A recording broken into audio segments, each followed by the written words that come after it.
ছাত্র জনতার বৈষম্য বিরোধী দেশ গড়ার গণজোয়ার নাড়া দেয় টাঙ্গাইলের গোপালপুরের ইমন আলীকেও।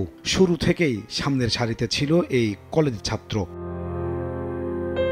10 বছর বয়সে বাবা হারানো ইমন সুন্দর ভবিষ্যতের আশায় মিছিল আর স্লোগানে প্রকম্পিত করত রাজপথ। শেখ হাসিনা সরকারের পতনের একদিন আগে 4 আগস্ট মির্জাপুরের গোরাই এলাকায় পুলিশের সঙ্গে সংঘর্ষ হয় ছাত্র জনতার। এ সময় পুলিশের একটি বুলেট ইমনের বুকে আঘাত করে পিঠ দিয়ে বের হয়ে যায়। সে আন্দোলনে ছিল, সামনে থেকে নেতৃত্ব দিচ্ছে। গোরাই থানার যে গোরাই পুলিশ ফাঁড়ি, সেখান থেকে আপনার দোতলা থেকে ছাদের থেকে ওনাকে গুলি করে আর কি। গুলি করার পর ওর অবস্থা খারাপ হয়ে যায়। দুপুরবেলায় মানে সে টিউশনি করে মিছিলে মিছিলে গেছাল। তারপরে এই ঝামেলার মধ্যে 2তলা ছাদ থেকে তাকে গুলি করা হয়। এদিক দিয়ে ঢুকে এদিক দিয়ে বাইরে হওয়া হয়।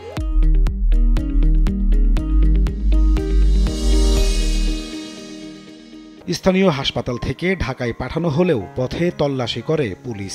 আন্দোলনকারী জানতে পেরে গাড়ি থেকে নামিয়ে ইমন সহ সবাইকে বেধড়ক মারধর করা হয় বলে অভিযোগ পরিবারের। পুলিশটা তাদেরকে আটকে ওইখানে যারা সাথে থাকে সবাইকে বেদম পিটায়।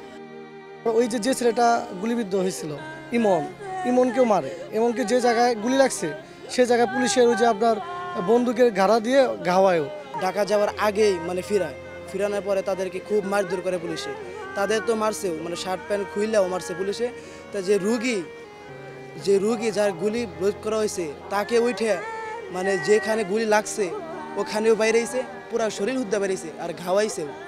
তখন হাজার করছে, মাফ চাইছে যে আমাকে ছাইরা দেন, আমাকে ফেরা দেন, তারপরেও ছাড়ে নাই।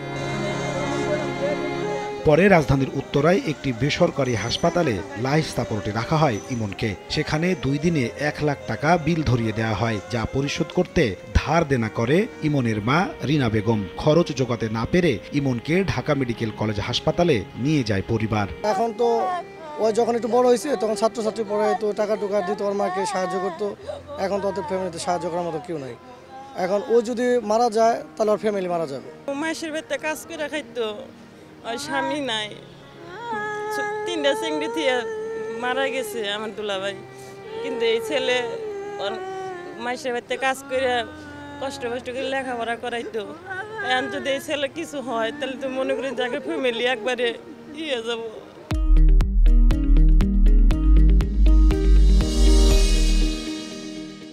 বাবার মৃত্যুর পর ইমনই হয়ে ওঠে পরিবারের একমাত্র উপার্জনক্ষম। পড়ালেখার পাশাপাশি টিউশনি করে হাল ধরেন পরিবারের। ইমনের ছোট আরো 2 ভাই আর 1 বোনের সংসারে মানুষের বাড়িতে কাজ করে জীবিকা নির্বাহ করেন রিনা বেগম। সমাজে যারা বিত্তবান লোক আছেন তারা এই পরিবারের পাশে দাঁড়ান, এই পরিবারকে একটু সহযোগিতা করেন, তাদের আর্থিকভাবে সহযোগিতা। ওরা প্রাইভেট ক্লিনিকে চিকিৎসা করার পর অনেক টাকা তারা ঋণ হয়ে গেছে, তাদের আর্থিক অবস্থা খুব খারাপ। মানুষ, আমার বাবার মুখ খুলে কেউ নাই। আমি মাসির বাড়ি কাজ করে আমার বাবার মানুষ করছি।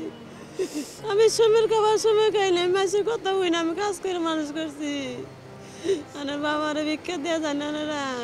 চিকিৎসা ব্যয়ভার সহ অসহায় এই পরিবারটির পাশে বিত্তবানদের এগিয়ে আসার আহ্বান বৈষম্য বিরোধী ছাত্র জনতার। নাজমুস সালেহী, সময় সংবাদ, ঢাকা।